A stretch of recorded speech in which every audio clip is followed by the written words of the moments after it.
What's up, folks? I'm Dan, and welcome to I've Been Meaning to Read That, the show where I read books out loud that I've been meaning to read. Let's go.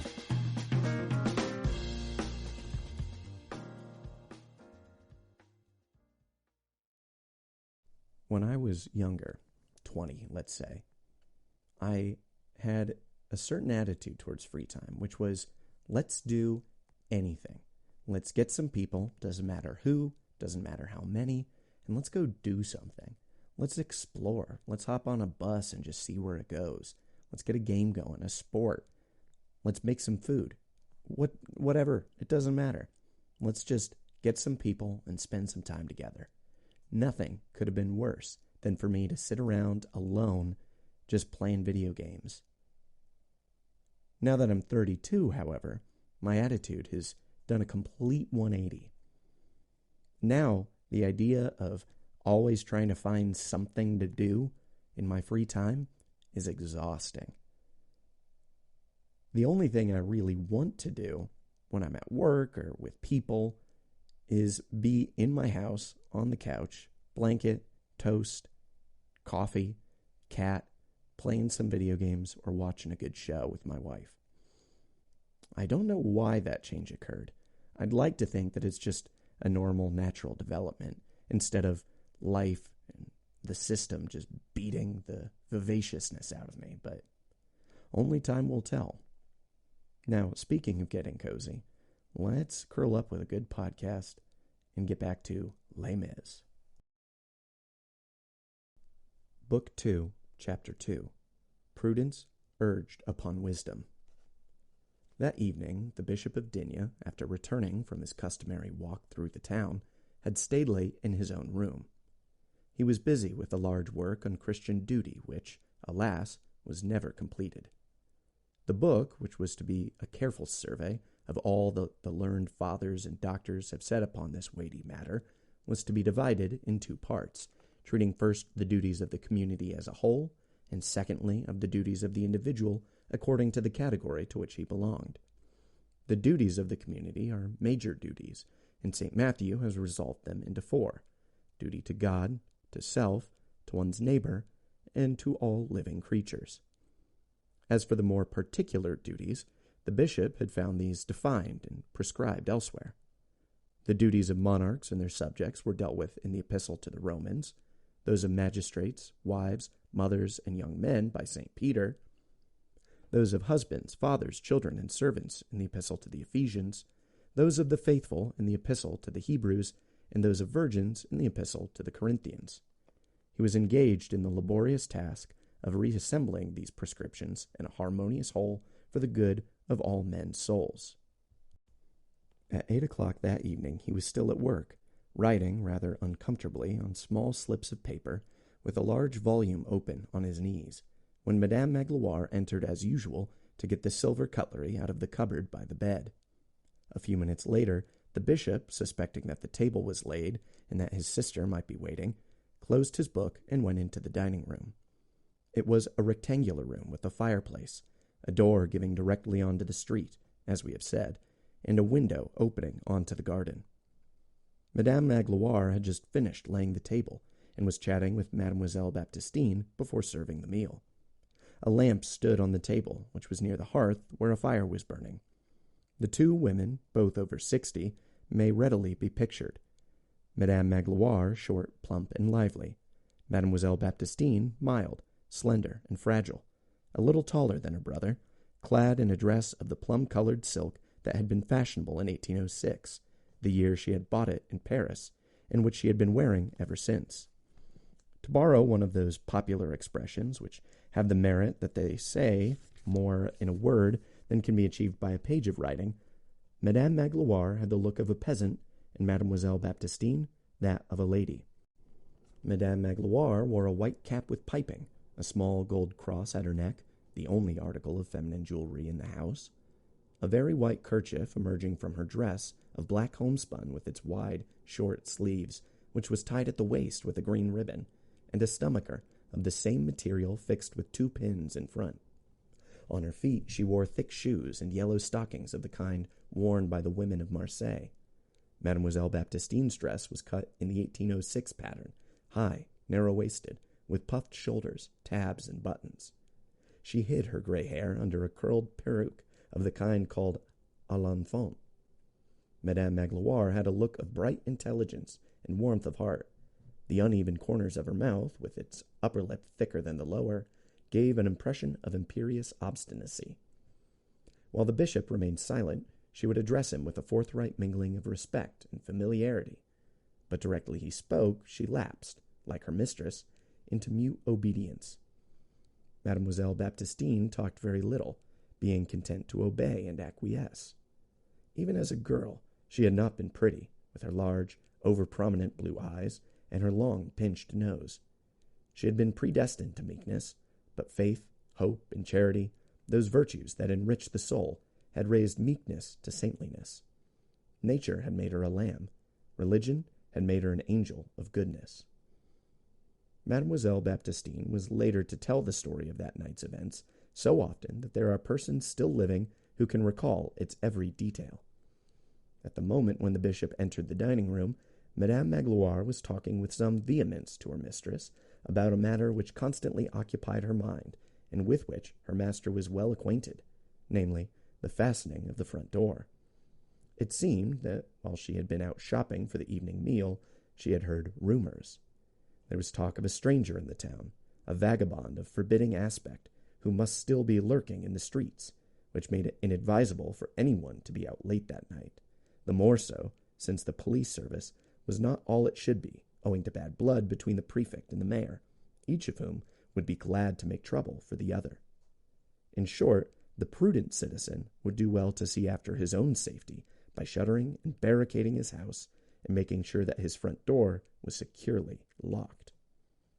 Madame Magloire laid particular stress on those last words, but the bishop, whose own room was rather cold, had sat down to warm himself by the fire and paid no attention.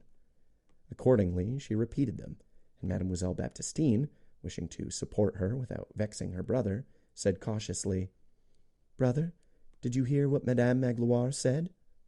"Only vaguely," said the bishop. He half turned with his hands on his knees, and smiled at the old servant with the glow of firelight on his friendly, cheerful face. "Well now, what is it? Do I understand that we are in some grave danger?" Madame Magloire told the story again, instinctively elaborating it. The man was a gypsy, a ne'er-do-well, a dangerous beggar. He had tried to get a lodging with Jacquin Labarre, who had turned him away. He had arrived by way of the Boulevard Gassendi, and had been seen wandering about the streets in the mist, a man with a knapsack and a terrible look on his face. "Really?" said the bishop.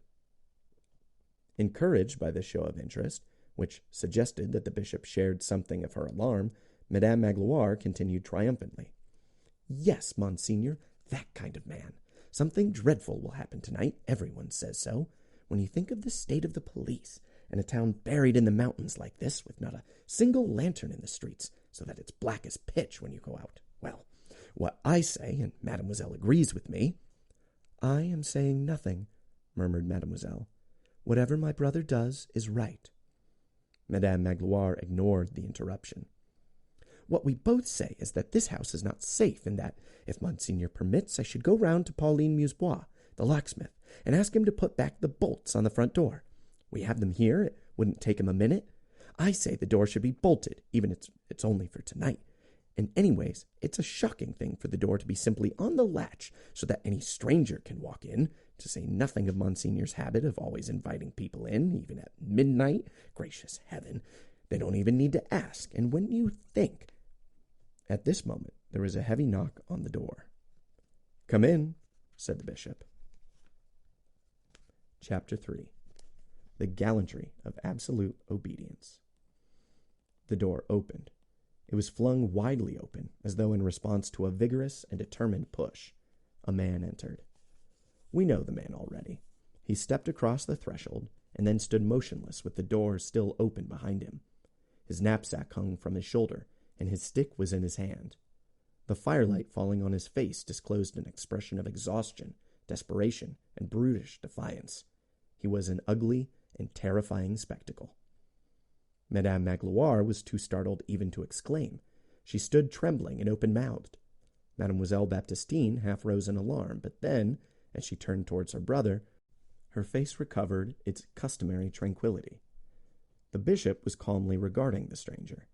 He opened his mouth to speak, but before he could do so, the man, leaning on his stick with both hands and gazing round at the three elderly people, said in a harsh voice, "Look, my name is Jean Valjean. I'm a convict on parole. I've done 19 years in prison. They let me out 4 days ago, and I'm on my way to Pontarlier. I've walked from Toulon in 4 days, and today I covered a dozen leagues. When I reached this place, I went to an inn, and they turned me out because of my yellow ticket of leave, which I'd shown at the mairie, as I'm obliged to do. I tried another inn, and they told me to clear out. Nobody wants me anywhere. I tried the prison, and the doorkeeper wouldn't open.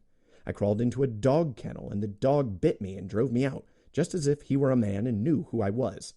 I thought I'd sleep in a field under the stars, but there weren't any stars, and it looked as though it was going to rain, and no god to stop it raining. So I came back here, hoping to find a doorway to sleep in. I lay down on a bench in the square outside, and a good woman pointed to your door and told me to knock on it. So I've knocked. What is this place? Is it an inn? I've got money. I've got 109 francs and 15 sous, the money I earned by 19 years' work in prison. I'm ready to pay. I don't care how much. I've got the money. I'm very tired. 12 leagues on foot. I'm hungry. Will you let me stay?" "Madame Magloire," said the bishop, "will you please lay another place?" The man moved nearer to the light of the table lamp, seeming not to understand. "It's not like that," he said. "Weren't you listening? I'm a convict, a felon. I've served in the galleys." He pulled a sheet of yellow paper out of his pocket and unfolded it. "This is my ticket of leave, yellow, as you see. That's why everybody turns me away. Do you want to read it? I can read. There were classes in prison for anybody who wanted to learn. You can see what it says. Jean Valjean, released convict, born in, not that that matters, served 19 years, 5 years for robbery with violence, 14 years for 4 attempts to escape, a very dangerous man. So there you are. Everybody kicks me out. Will you take me in? Is this an inn? Can you give me food and a bed for the night? Have you a stable?" "Madame Magloire," said the bishop, "you must put clean sheets on the bed in the alcove." We have already described the absolute obedience of the two women. Madame Magloire went off without a word. The bishop turned to the man. "Sit down and warm yourself, monsieur. Supper will very soon be ready, and the bed can be made up while you're having a meal." And now the man had really understood. His face, which had been so hard and somber, was suddenly and remarkably transformed by an expression of amazement, incredulity, and pleasure. He began to babble like a child. "You really mean it? You'll let me stay? A convict, and you aren't turning me out? You called me monsieur. Clear off, you dog, is what they mostly say. I thought you'd be bound to send me away. That's why I told you at once who I was. I'm grateful to the good lady who sent me here. Supper and a bed, with a mattress and sheets. It's 19 years since I slept in a bed. Well, I've got the money. I'm ready to pay. May I ask your name, sir? I'll pay whatever you ask. You're a good man. You are an innkeeper, aren't you?" "I'm a priest," said the bishop, "and this is where I live." "A priest, but a good priest. So you won't ask for payment. I suppose you're the curé of this great church. But of course, I'm stupid. I hadn't noticed your cap." He had put his knapsack and stick in a corner while he was speaking, and after returning the yellow document to his pocket, he sat down. Mademoiselle Baptistine was looking kindly at him. "You're human, monsieur le curé," he went on. "You don't despise people. A good priest is a fine thing. So I don't need to pay anything?"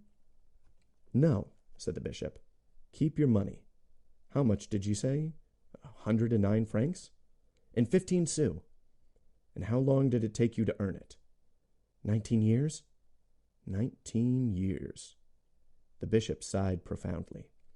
"I've still got it all," the man said.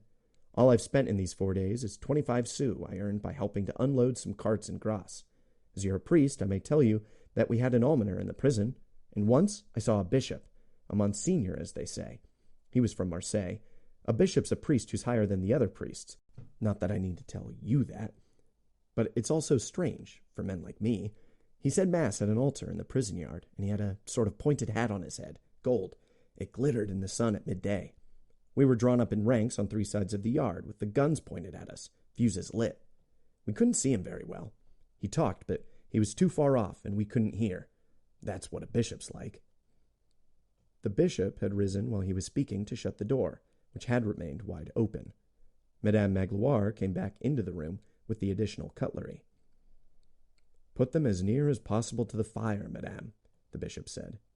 He turned to his guest. "The night wind is raw in the Alps.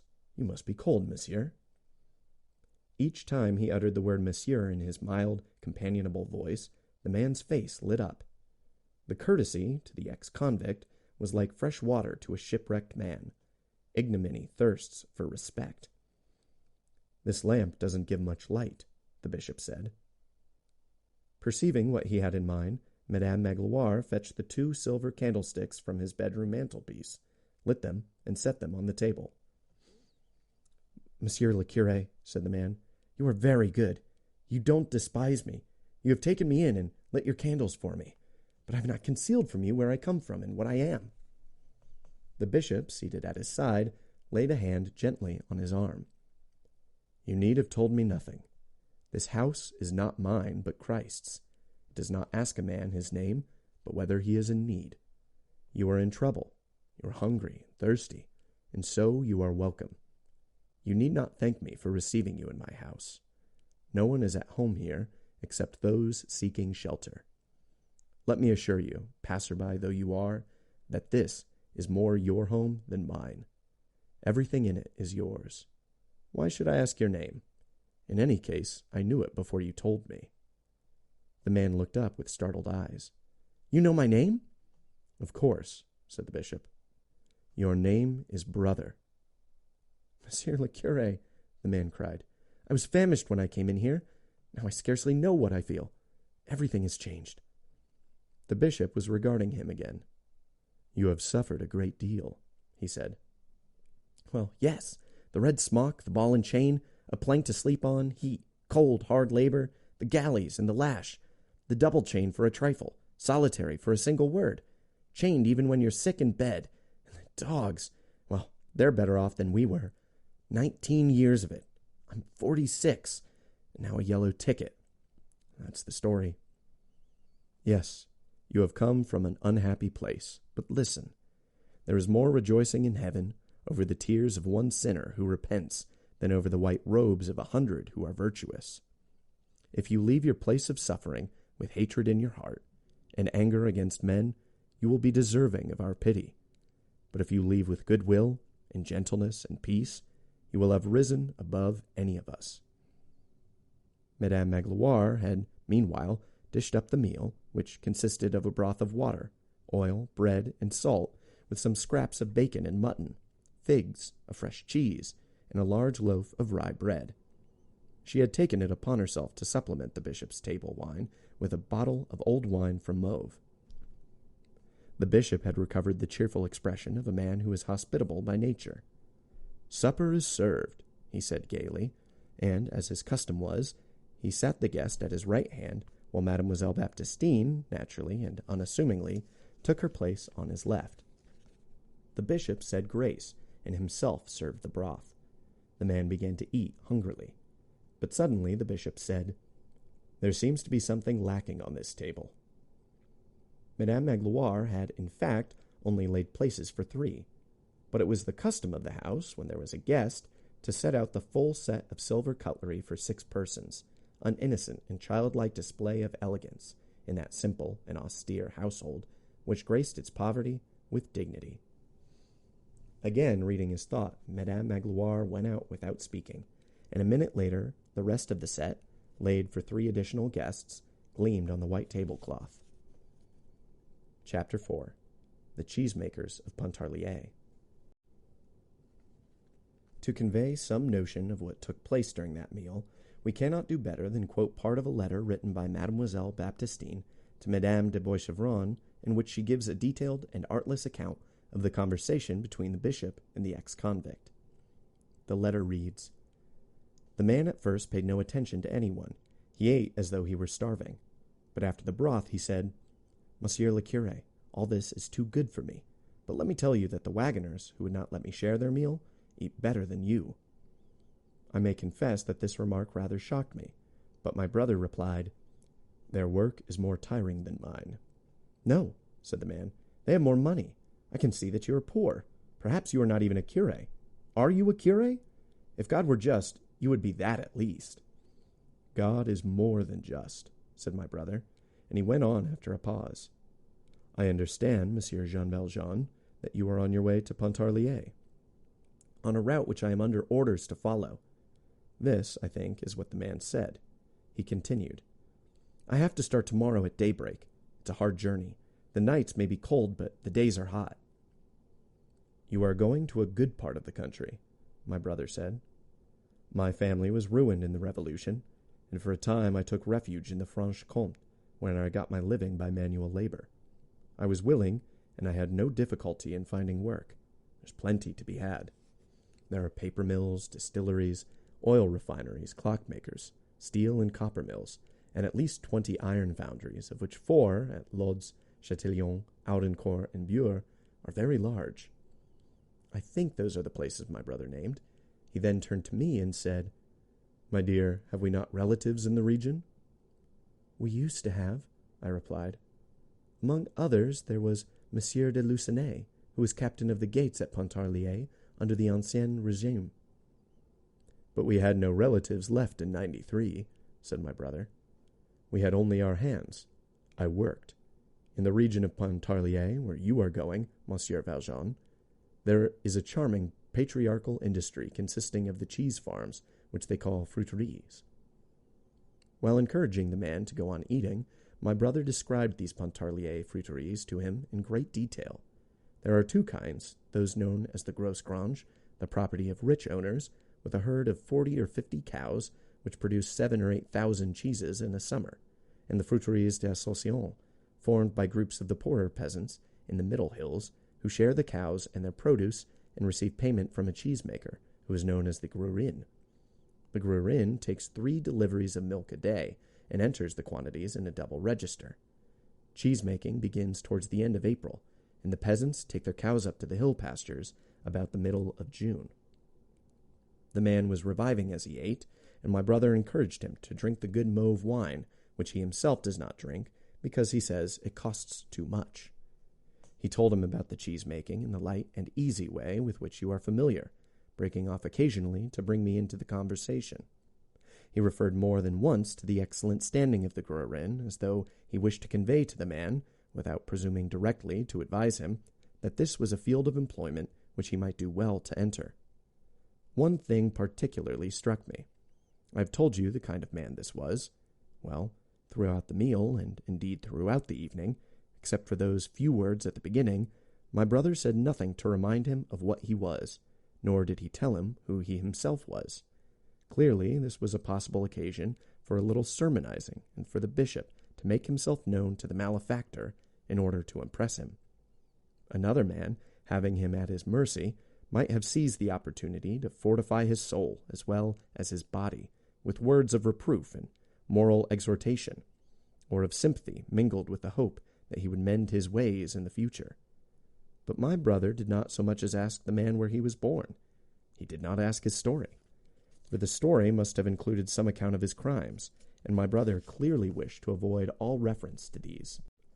To the point, indeed, that when he was talking about the hill people of Pontarlier and their pleasant labors high under heaven, and their contentment because they were innocent, he broke off abruptly as though fearing that he might say something to offend the man. Thinking it over afterwards, I believe I know what was in my brother's mind. He must have reflected that the man, this Jean Valjean, was sufficiently oppressed already with the burdens of his wretchedness, and that it was better to distract his thoughts and make him feel, if only for a little while, that he was a man like any other. Was not this true charity? Is there not true evangelism in the delicacy which refrains from preaching and moralizing? To avoid probing an open wound, is not that the truest sympathy? This, I believe, was my brother's inmost thought, but I can also affirm that if this was his thought, he gave no sign of it, even to me. From start to finish, he was his ordinary self, and he dined with Jean Valjean precisely as he would have done with the provost or the curé of the parish. Near the end of the meal, when we were at dessert, there was a knock at the door. It was Madame Gerbaud with her child in her arms. My brother kissed the child on the forehead and borrowed 15 sous, which I had handy, and gave them to her. Valjean paid little attention to this. He had fallen silent and was looking very tired. When the old woman had left, my brother said grace, and then, turning to Valjean, he said, "I'm sure you're ready for bed." Madame Magloire quickly cleared the table. I realized that it was time for us to withdraw and leave the man to sleep, and we both went upstairs. But I sent Madame Magloire down a moment later with a goatskin rug from the Black Forest, which I have in my room. The nights are bitterly cold, and although it is old, more's the pity, and the hair is very worn, it would help to warm his bed. My brother bought it in Germany at Tottlingen, near the source of the Danube, and also the little ivory-handled knife which I use at table. Madame Magloire came back almost at once. We said our prayers in the room where we hang the washing to dry. Then each of us went to her own room without a word. Chapter 5. Quietude.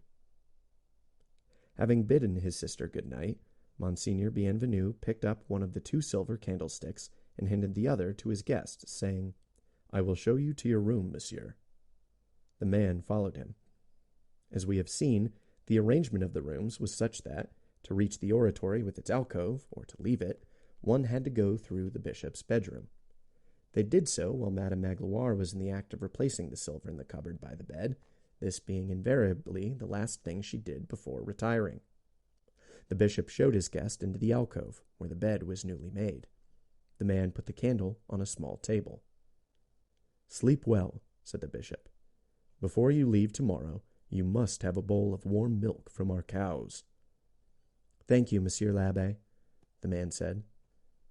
And then, having uttered these peaceable words, suddenly and without warning, he assumed a posture that would have horrified the 2 women had they been there to witness it. It is hard, even now, to say what impulse seized him at that moment. Did he intend to convey a warning or a threat, or was it simply a sort of instinctive movement incomprehensible even to himself? He swung round upon his elderly host, folded his arms, glared at him, and harshly exclaimed, "This is wonderful! You're putting me to sleep in a bed next to your own." He broke off to laugh, and there was a monstrous quality in his laughter. "Ha! Have you thought what you're doing? How do you know that I've never murdered anyone?" The bishop replied quietly, "That is God's affair." Then, with his lips moving as though in prayer, or as though he were speaking to himself, he gravely raised his right hand, the first 2 fingers extended, and blessed the man, who did not bow his head in response. After which, he turned, and, without looking back, went to his own room. When the alcove was occupied, a large curtain of serge was drawn across the oratory to hide the altar. The bishop knelt for a moment in front of this and said a short prayer. A minute later, he was in his garden, strolling and meditating, his mind and spirit absorbed in the contemplation of those mysteries which God reveals at night to eyes that remain open. As for the man, he was so utterly exhausted that he could not even enjoy the luxury of clean white sheets. After blowing out the candle with his nostril, as convicts do, he stretched himself fully clad on the bed and sank instantly into a profound slumber. Midnight was striking when the bishop returned to his room, and a few minutes later, all the house was asleep. End of chapter 5. And cut. That's a wrap, folks. Thanks for listening to today's episode of I've Been Meaning to Read That, with me, your host, Dan. If you want to learn more about the show, you can follow us on Instagram at Meaning to Read and TikTok at I've Been Meaning. If you want to support the show to help keep it going, you can find me on Venmo at Dingus Donut, DINGUSDONUT. Supporters get a shout out on the show, and even more important, get to vote on the next book that we read. No matter what, I'll see you for our next episode. Until then, read those books you've been meaning to read, and have a lovely, lovely day.